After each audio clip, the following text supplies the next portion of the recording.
Candle making ಹೇಗೆ ಮಾಡೋದಂತ ನಾವಿವಾಗ ವಿಡಿಯೋ ತೋರಿಸ್ಕೊಡ್ತೀವಿ ಮನೆಯಿಂದನೇ. ಸೊ ಸಿಂಪಲಾಗಿ ಮನೆಯಿಂದಲೇ ಕೂತ್ಕೊಂಡು ಹೇಗೆ ಮಾಡೋದು ಬಿಸ್ನೆಸ್ ಅಂತ. ಸೊ ಇವಾಗ ಡೈಸ್ ನಾವು ಪ್ರೊವೈಡ್ ಮಾಡ್ತೀವಿ. So 3 rupees like 2 rupees 5 rupees 10 rupees ಅಂತ ಒಂದು ಮಾರ್ಕೆಟಿಂಗ್ ಒಂದು ಫಾಸ್ಟ್ ಮೂವಿಂಗ್ ಇರೋದು. ಸೊ ಇವಾಗ 5 ರೂಪೀಸು ಕ್ಯಾಂಡಲ್ ಮೇಕಿಂಗ್ ಹೇಗೆ ಮಾಡೋದಂತ ನೋಡೋಣ. ಆ್ಯಕ್ಚುಲಿ ಈ ಥರ ವ್ಯಾಕ್ಸ್ನ ಪ್ರೊವೈಡ್ ಮಾಡ್ತೀವಿ. ಈ ವ್ಯಾಕ್ಸ್ನ ಹೀಟ್ ಮಾಡ್ಕೋಬೇಕಾಗುತ್ತೆ ನಾರ್ಮಲ್. ಸೊ ಲೋ ಹೀಟ್ ಇಟ್ಟು ನಾವು ವ್ಯಾಕ್ಸ್ ಮಾಡ್ಬೋದು, ಹೀಟ್ ಮಾಡ್ಕೋಬೋದು. ಸೊ ಈ ಥರ ಪ್ರೊವೈಡ್ ಮಾಡ್ತೀವಿ. ಆ್ಯಂಡ್ ಪ್ಲಸ್ ಇದೊಂದು ಗ್ಯಾಸ್ಗೆ ಇಟ್ಟು ನಾವು ಹೀಟ್ ಮಾಡ್ಕೋಬೋದು. ಇಲ್ಲ ಈ ಥರ ನಾವು ಮಿಷಿನ್ಸ್ ಪ್ರೊವೈಡ್ ಮಾಡ್ತೀವಿ. ಸೊ ಇದು ಬಂದು ಇದರಲ್ಲೂ ಹೀಟ್ ಆಗುತ್ತೆ. ಸೊ ಲೈಕ್ ಟೆಂಪ್ರೇಚರ್ ಬಂದು ಲೈಕ್ 80 ಟೆಂಪರೇಚರ್ ಇದ್ದರೆ ಸಾಕು. ಸೊ ಇವಾಗ ಹೇಗೆ ಮಾಡೋದಂತ ನೋಡೋಣ. ಸೊ ಡೈಸ್ ಓಪನ್ ಮಾಡ್ಕೊಂಡು ಇವಾಗ ಸೊ ಡೈಸ್ ಈ ಥರ ಇರುತ್ತೆ. ಸೊ ಇದನ್ನು ನಾವೇನು ಮಾಡಬೇಕಂದ್ರೆ ಫಸ್ಟ್ ಕ್ಲೀನ್ ಮಾಡ್ಕೋಬೇಕಾಗುತ್ತೆ. ಸೊ ಮೇ ಬಿ ಡಸ್ಟ್ ಇರುತ್ತಲ್ವ, ಸೊ ಕ್ಲೀನ್ ಮಾಡಿಕೊಂಡು ಇದಕ್ಕೆ ಆಯಿಲ್ ಅಪ್ಲೈ ಮಾಡ್ಕೋಬೇಕಾಗುತ್ತೆ. ಯಾಕಂತಂದರೆ ಜಸ್ಟ್ ಸ್ಮೂತ್ನೆಸ್ ಆಗಿ ಸಾಫ್ಟ್ನೆಸ್ ಆಗಿ ಬರಬೇಕಂತ ಹೇಳಿ. ಸೊ ಎಲ್ಲ ಆಯಿಲ್ ಅಪ್ಲೈ ಮಾಡಿ ಆದಮೇಲೆ ಸೊ ಆಯಿಲ್ ಎರಡು ಸೈಡು ಆಯಿಲ್ ಅಪ್ಲೈ ಮಾಡ್ಕೋಬೇಕು. ಸೊ ಆಯಿಲ್ ಅಪ್ಲೈ ಮಾಡಿ ಆದಮೇಲೆ ಏನು ಮಾಡಬೇಕಂತಂದರೆ ಈ ಥರ ಥ್ರೆಡ್ ನಾವು ಪ್ರೊವೈಡ್ ಮಾಡ್ತೀವಿ. ಲೈಕ್ ಥ್ರೆಡ್ ಪ್ರೊವೈಡ್ ಮಾಡ್ತೀವಿ. ಸೊ ಥ್ರೆಡ್ ನಾವು ಪ್ರೊವೈಡ್ ಮಾಡ್ತೀವಿ ಹೆಂಗೆ ಅಂತಂದರೆ, ಸೊ ಇವಾಗ ಸ್ಯಾಂಪಲ್ ನಾವು ಇವಾಗ ಮಾಡಿಕೊಡ್ತಿರೋದು ತೋರಿಸ್ಕೊಡ್ತೀವಿ ನಿಮಗೆ. ಈ ಥರ ಡೈಸ್ ಇರುತ್ತೆ. ಈ ಡೈಸಿಗೆ ಬಂದು ನಾವು ಥ್ರೆಡ್ ಸುತ್ಕೋಬೇಕಾಗುತ್ತೆ. ಹೆಂಗೆ ಮಾಡೋದಂತಲ್ಲ. ಸೊ ನೀವು ಒನ್ಸ್ ನಮ್ಮ ಆಫೀಸಿಗೆ ಬಂದಾಗ ಡೆಮೋ ಟ್ರೈನಿಂಗ್ ನಾವು ನಿಮಗೆ ಕೊಡ್ತೀವಿ. ಸೊ ಇವಾಗ ವೀಡಿಯೋದಲ್ಲಿ ಎಲ್ಲನೂ ಇದು ಮಾಡೋಕ್ಕಾಗಲ್ಲ. ಸೊ ನೀವು ನಮ್ಮ ಒನ್ಸ್ ಆಫೀಸ್ ಬಂದು ಮೀಟ್ ಆದಾಗ ನಾವು ನಿಮ್ಗೆ ಹೆಂಗೆ ಮಾಡೋದು ಏನು ಎಂಥದ್ದು ಎಲ್ಲ ಟ್ರೈನಿಂಗ್ ಕೊಡ್ತೀವಿ. ಸೊ ಇದು ಥ್ರೆಡ್ ಈ ಥರ ಮಾಡಿ ಆದಮೇಲೆ ಸೊ ಹೀಟ್ ಮಾಡಿಟ್ಟಿರೋ ವ್ಯಾಕ್ಸ್ನ ಸೊ ಈ ಥರ ಥ್ರೆಡ್ ಪ್ರೊವೈಡ್ ಮಾಡಿರ್ತೀವಲ್ಲ, ಸೊ ಅದು ಫುಲ್ ಥ್ರೆಡ್ ನಾವು ಸುತ್ಕೊಂಡು ಅದಾದಮೇಲೆ ಈ ಡೈಸ್ನ ಕ್ಲೋಸ್ ಮಾಡಬೇಕಾಗುತ್ತೆ. ಸೊ ನೆಕ್ಸ್ಟ್ ಬೋಲ್ಟ್ ನಾವು ಪ್ರೊವೈಡ್ ಮಾಡ್ತೀವಿ. ಅದರಿಂದ ನೀವು ಟೈಟ್ ಮಾಡಿಕೊಂಡ್ರೆ ಸೊ ಆಚೆ ಬರೋದಂಗಿರುತ್ತೆ, ಅದು ನೋಡ್ಕೊಳ್ಳುತ್ತೆ. ನಾವೇನು ಮಾಡಬೇಕಂತಂದರೆ ಸೊ ನೆಟ್ ಈ ಥರ ಟೈಟ್ ಮಾಡಿಬಿಟ್ಟು ಸೊ ಸುತ್ತಿ ಏನು ಮಾಡಬೇಕಂತಂದರೆ ಥ್ರೆಡ್ ಲೈಕ್ ಈ ಥರ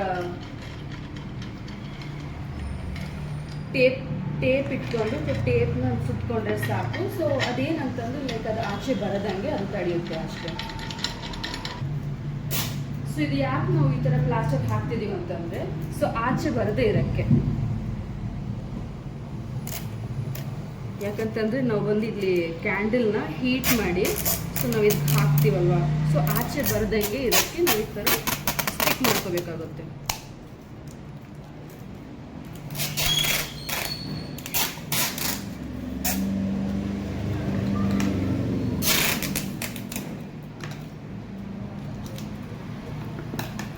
ಸೊ ಈ ಥರ ಮಾಡೋದು ಯಾಕಂತಂದರೆ ನಾವು ಹೀಟ್ ಆಗಿರೋ ಕ್ಯಾಂಡಲ್ ವ್ಯಾಕ್ಸ್ನ ಇದಕ್ಕೆ ಹಾಕಿದಾಗ ಸೊ ಆಚೆ ಬರ್ದಂಗಿರೋಕ್ಕೆ ನಾವು ಈ ಥರ ಲೈಕ್ ಈ ಥರ ಮಾಡಿಟ್ಟಿರೋದು ಅಷ್ಟೇ. ಸೊ ಇವಾಗ ಏನಿಲ್ಲ, ಈ ಥರ ನಾವು ಪ್ರೊವೈಡ್ ಮಾಡ್ತೀವಿ. ಸೊ ಇದ್ರಿಗೆ ಈ ಥರ ವ್ಯಾಕ್ಸ್ ನಾವು ಕೊಡ್ತೀವಿ.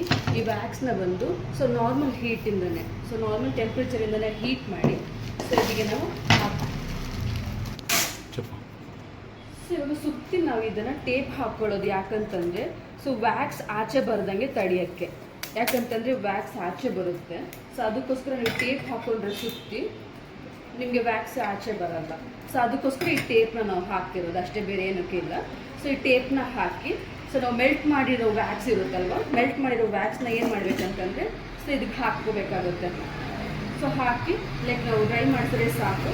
ಸೊ ಕ್ಯಾಂಡಲ್ ನಿಮಗೆ ರೆಡಿ ಆಗಿರುತ್ತೆ. ಸೊ ಆ್ಯಕ್ಚುಲಿ ಈ ಥರ ಇರುತ್ತೆ ವ್ಯಾಕ್ಸು. ಸೊ ಇದನ್ನು ಏನು ಮಾಡಬೇಕಂತಂದರೆ ಹೀಟ್ ಮಾಡಬೇಕಾಗುತ್ತೆ. ಸೊ ಹೀಟ್ ಮಾಡಿರೋದು ಇವಾಗ ಹೆಂಗಿದೆ ಅಂತ ನೋಡಿ. ಸೊ ಈ ಥರ ಇರೋದನ್ನ ಇವಾಗ ಏನು ಮಾಡಬೇಕಂತಂದರೆ ಸೊ ಈ ಥರ ರೆಡಿ ಮಾಡಿಟ್ಟಿರ್ತೀವಲ್ಲ ಇದಕ್ಕೆ ಹಾಕ್ಕೋಬೇಕಾಗುತ್ತೆ. ಹಾಕೋದು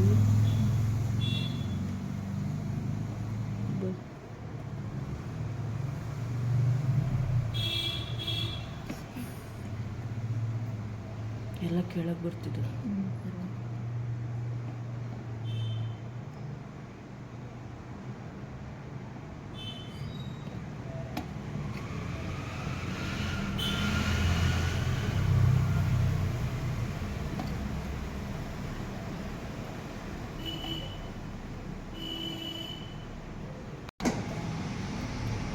ಸೊ ಇವಾಗ ಮೆಲ್ಟ್ ಮಾಡಿರೋ ವ್ಯಾಕ್ಸ್ನ ಸೊ ಇವಾಗ ಈ ಡೈಸ್ಗೆ ಹಾಕಿದ್ದೀವಿ.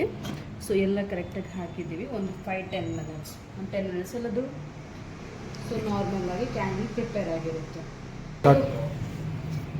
ವ್ಯಾಕ್ಸ್ ಇವಾಗ ನಾವು ಇದಕ್ಕೆ ಹಾಕಿದ್ದೀವಲ್ವ,